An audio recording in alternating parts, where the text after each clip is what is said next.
সকাল বন্ধুরা, আশা করি সকলে অনেক ভালো আছেন। মাদার কিচেন অ্যান্ড গ্রাম্য রেসিপি ব্লগে আপনাদের স্বাগত জানাই। বরাবরের মতো আজও একটা নতুন ভিডিও নিয়ে হাজির হয়েছি আপনাদের সামনে। 1 কেজি ওজনের এই রুই মাছটা এনেছিল।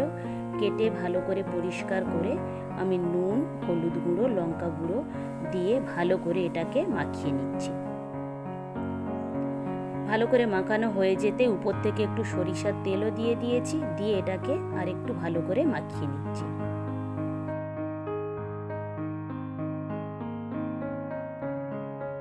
রুই মাছের কালিয়াটা আজকের আমি করব বাড়িতে থাকা উপকরণগুলো দিয়ে। কারোর বাড়িতে যদি এই সমস্ত উপকরণগুলো থাকে তাহলে আপনারা খুব সহজেই এই রুই মাছের কালিয়াটা করে নিতে পারবেন।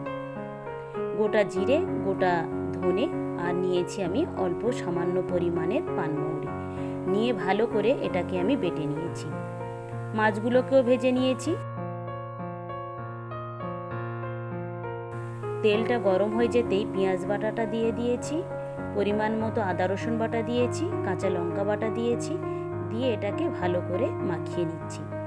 এই রেসিপিটা করার জন্য আপনারা পেঁয়াজের পরিবর্তে টমেটোটাও ব্যবহার করতে পারেন, তবে পেঁয়াজটা যতটা আমি নিয়েছি টমেটোটাও আপনারা একটু বেশি পরিমাণে নেবেন।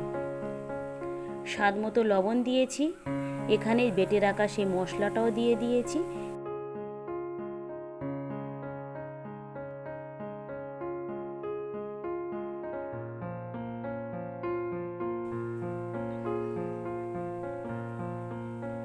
উপর থেকে দিয়ে দিয়েছি লঙ্কা গুঁড়ো, হলুদ গুঁড়ো আর গোলমরিচের গুঁড়ো, দিয়ে সবগুলোকে আমি ভালো করে মাখিয়ে নিচ্ছি।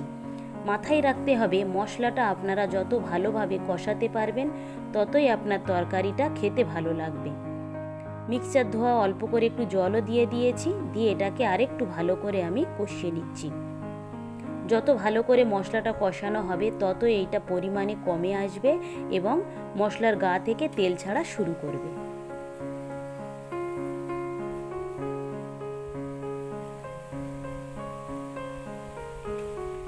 ভালো করে কষানো হয়ে গিয়েছে, এবারে আমি ঝোলের জল দিয়ে দিয়েছি, দিয়ে এটাকে হালকাভাবে একটু নাড়াচাড়া করে নিচ্ছি। এই সময় আপনারা লবণটাও একটু টেস্ট করে নেবেন। যদি কারো লবণের পরিমাণ কম থাকে তাহলে আপনারা লবণটা বুঝে শুনে ব্যবহার করবেন। ঝোলটা ফুটে যেতেই আমি এক এক করে ভেজে রাখা মাছগুলো দিয়ে দিচ্ছি। তবে এই রেসিপিটা করার জন্য মাছটা আপনারা খুব কড়া করে ভাজবেন এবং একটু বেশি পরিমাণে তেল দিয়ে মাছটাকে ভাজা করবেন।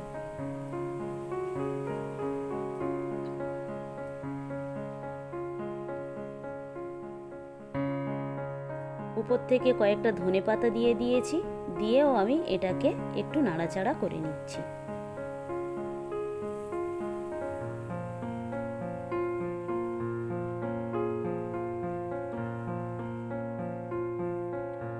কাঁচা লঙ্কা কুচি দিয়ে দিয়েছি উপর থেকে খানিকটা, যাতে এর গন্ধটা আরো সুন্দর আসে।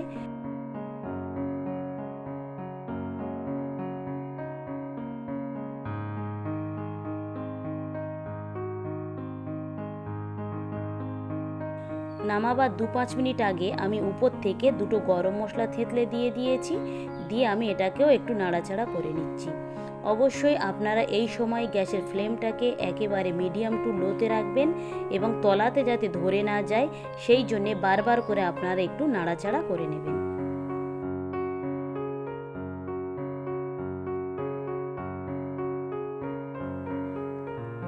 তৈরি হয়ে গিয়েছে আমার রুই মাছের কালিয়া। কেমন হলো অবশ্যই আপনারা জানাতে ভুলবেন না, আর বাড়িতে অবশ্যই হলেও আপনারা এইভাবে একবার তৈরি করবেন। ভিডিওটা তাহলে এখানেই শেষ করছি। ভালো থাকবেন, সুস্থ থাকবেন, আর ব্লগটি কেমন লাগলো অবশ্যই জানাবেন। ভালো লাগলে একটা সাবস্ক্রাইব করে দেবেন। দেখা হবে পরবর্তী ব্লগে।